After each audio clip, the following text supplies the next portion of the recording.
Bismillahirrahmanirrahim. Assalamualaikum warahmatullahi wabarakatuh. Saya Haja Sofia, mahasiswa UIN Sultan Maulana Hasanuddin Banten, akan menerangkan tentang pendalaman materi lembar kerja resum modul untuk PPG tahun 2023. Judul modul, konsep pembelajaran dalam kurikulum Merdeka, kegiatan belajar KB3. Di sini ada butir refleksi, lalu di kolom selanjutnya yaitu respon atau jawaban. Di butir refleksi ada konsep beberapa istilah dan definisi di KB, serta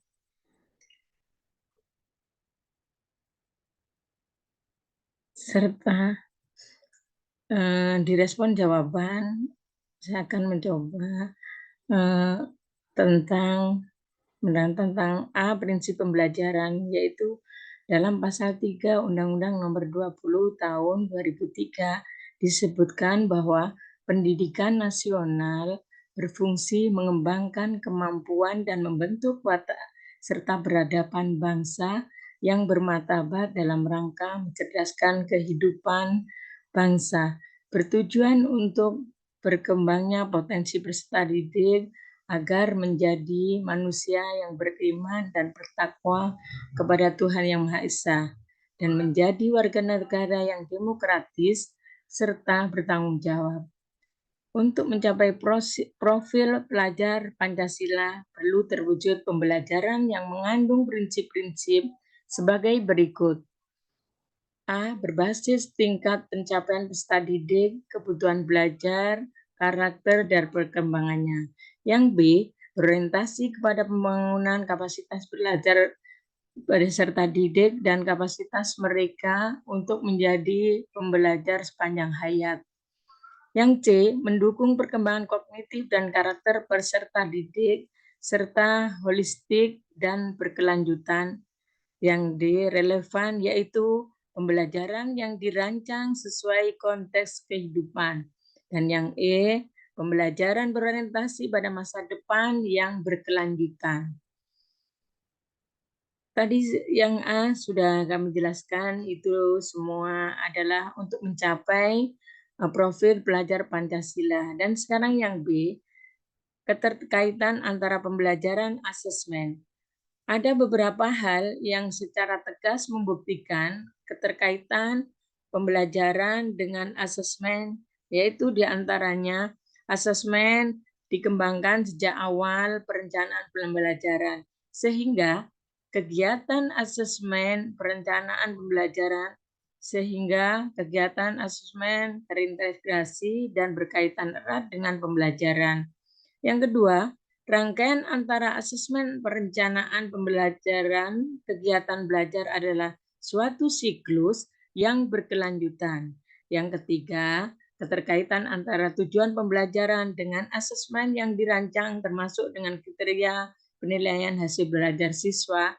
Asesmen yang ditargetkan tidak menyasar kemana-mana dan sesuai kebutuhan belajar. Menunjukkan bahwa asesmen memberikan pengaruh pada apa dan bagaimana peserta didik belajar dan juga sebaliknya. Yang C, pembelajaran sesuai tingkat kemampuan, yaitu pembelajaran sesuai dengan tingkat kemampuan ini dapat dilakukan dengan berbagai pendekatan. Salah satu pendekatan yang dapat digunakan adalah teaching at the right level start. Pendekatan ini merupakan pendekatan pembelajaran yang mengacu pada tingkatan capaian atau kemampuan peserta didik. Tahapan yang perlu dilakukan dalam pembelajaran yang berpusat pada peserta didik sesuai dengan tingkat kemampuan, yaitu 1. Asesmen, 2. Perencanaan, dan yang ketiga pembelajaran. Dan yang kedua, diterap resume adalah daftar materi pada KP yang sulit dipahami. Sudah bisa memahami, tetapi tetap banyak belajar lagi karena masih adaptasi dari kurikulum 13 menuju kurikulum Merdeka. Jadi kita harus lebih banyak lagi untuk belajar.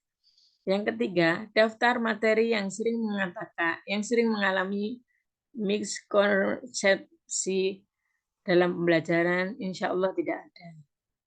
Sekarang saya akan menjelaskan tentang KB 4.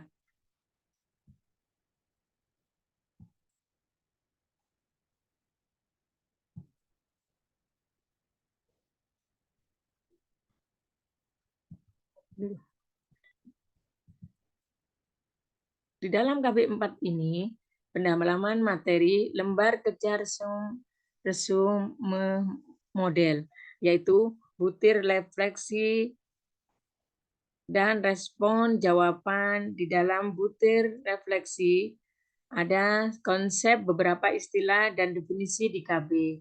Lalu yang kedua, daftar materi pada KB yang sulit dipahami. Dan yang ketiga, daftar materi yang sering mengalami miskonsepsi dalam pembelajaran. Baik, sekarang saya akan menerangkan tentang respon atau jawaban. A. Konsep pembelajaran kurikulum 2013. Pembelajaran dengan kurikulum 13 ditujukan untuk mengembangkan potensi peserta didik agar memiliki kemampuan hidup sebagai pribadi dan warga negara yang beriman, produktif, kreatif, inovatif, dan efektif, serta mampu berkontribusi atau beriman, produktif, kreatif, inovatif pada kehidupan masyarakat, berbangsa, bernegara, dan peradaban dunia, sesuai Permendikbud nomor 54 tentang standar kompetensi lulusan.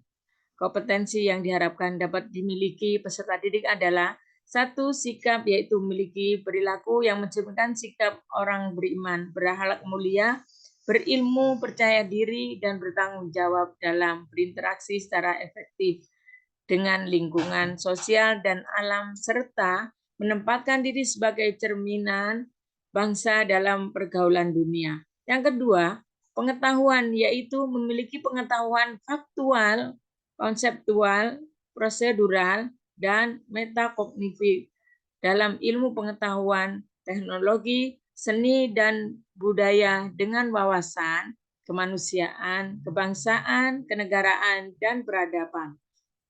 Yang ketiga, keterampilan, yaitu memiliki kemampuan pikir dan tidak yang efektif dan kreatif dalam ranah abstrak dan konkret sebagai pengembangan dari yang dipelajari di sekolah secara mandiri. Yang B, langkah-langkah pembelajaran dalam kurikulum 13. Yang pertama, perencanaan pembelajaran. Yang A, silabus. B, rencana pelaksanaan pembelajaran. 2, pelaksanaan pembelajaran. A, kegiatan pendahuluan. Kegiatan inti. Yang C, kegiatan penutup. Di nomor 3, penilaian pembelajaran. Penilaian tentunya atau evaluasi pembelajaran dari kurikulum 2013 menggunakan pendekatan otentik, yaitu pendekatan penilaian yang menghendaki peserta didik menampilkan sikap, menggunakan pengetahuan dan keterampilan yang diperoleh dan pelajaran dalam situasi yang sesungguhnya, menata kelas pembelajaran aktif dan dinamis. Yang A, mobilitas peserta didik dikondisikan ke bagian lain dalam kelas. Aksesibilitas. Peserta didik mudah terjangkau sumber belajar yang tersedia. B, komunikasi peserta didik mudah berkomunikasi secara intensif kepada seluruh teman di kelas. Yang C, interaksi, yaitu kemudahan interaksi antara guru dan peserta didik maupun antar peserta didik. Interaksi yang tercipta berupa interaksi multi arah. Yang D, dinamika kelas dinamis dibuktikan dengan dinamika kelompok, dinamika individu, dan dinamakan pembelajaran variasi kerja didik memungkinkan peserta didik bekerja sama secara perorangan, berpasangan, atau berkelompok.